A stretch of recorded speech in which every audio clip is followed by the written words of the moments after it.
హిందూ అంటే ఏంటిది అంటే పరదుఃఖ దుఃఖాయ, ఎవరికన్నా బాధ కలిగింది, ఎవరైనా బాధలో ఉన్నారు, కష్టాల్లో ఉన్నారు అంటే మొదట వచ్చి నిలబడేవాడే హిందూ అని మనం తెలుసుకోవాలి.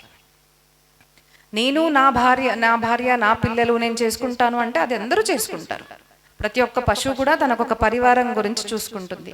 కానీ కేవలం మనిషి మాత్రమే సమాజము, దేశము, ధర్మము అని ఆలోచించి తన ఆచరణ లాగా మార్చేవాడు కేవలం మనిషి. దాంట్లోనూ హిందూ అన్నవాళ్ళు అంతే, అందరూ బాగుండాలి. ఎక్కడ పూజ జరిగినా కూడా, ఎక్కడ ఏ కార్యక్రమం జరిగినా కూడా మన సంకల్పం ఎన్నో ఉన్నా కూడా ఒక సంకల్పం ఉంటుంది, అందరూ బాగుండాలి కదండి, అందరి కోసము అని మనము ఎప్పుడు కూడా సంకల్పంలో చేస్తాము. కాబట్టి ఒక సంకల్పం చేసి పూజ చేస్తే కాదు కదా, ఎక్కడన్నా ఏదన్నా ప్రాబ్లం ఉంటే నేను ముందుంటాను అని భావించడమే, భావించేవాడే హిందువు అని మనం తెలుసుకోవాలి.